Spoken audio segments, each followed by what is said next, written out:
Nagsimula akong ma-expose sa Gawad Kalinga simula pa nung mga siguro 5 or 7 years old with my family.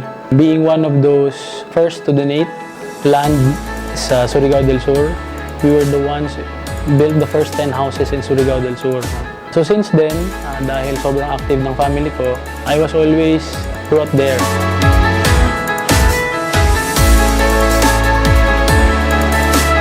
Ever since I was exposed to GK, siguro dahil sa impluwensya nga ng mga kasama kong volunteers at mga kaibigan, ang pangarap ko talaga sa buhay ay maging misyonero.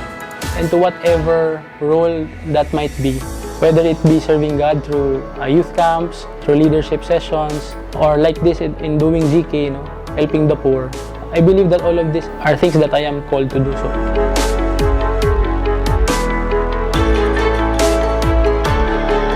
Having them, not just my wife and my 2 kids, but also my parents, joining me in GK events, even local activities, and supporting me in everything that I want for this mission will always be the most memorable experiences that I will have all throughout my GK experience. Iba talaga yung hindi ka nag-iisa sa mission at kasama mo yung pamilya mo sa lahat ng ginagawa mo.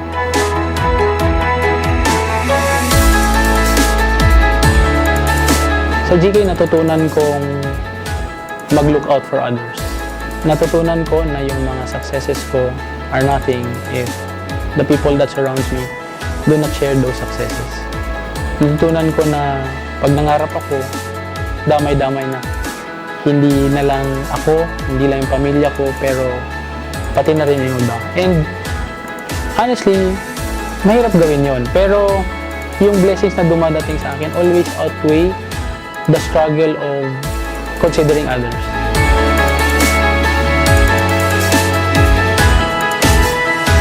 Naniniwala ako na lahat tayo ay tinawag ng Panginoon para alagaan yung mga nangangailangan nating kapatid.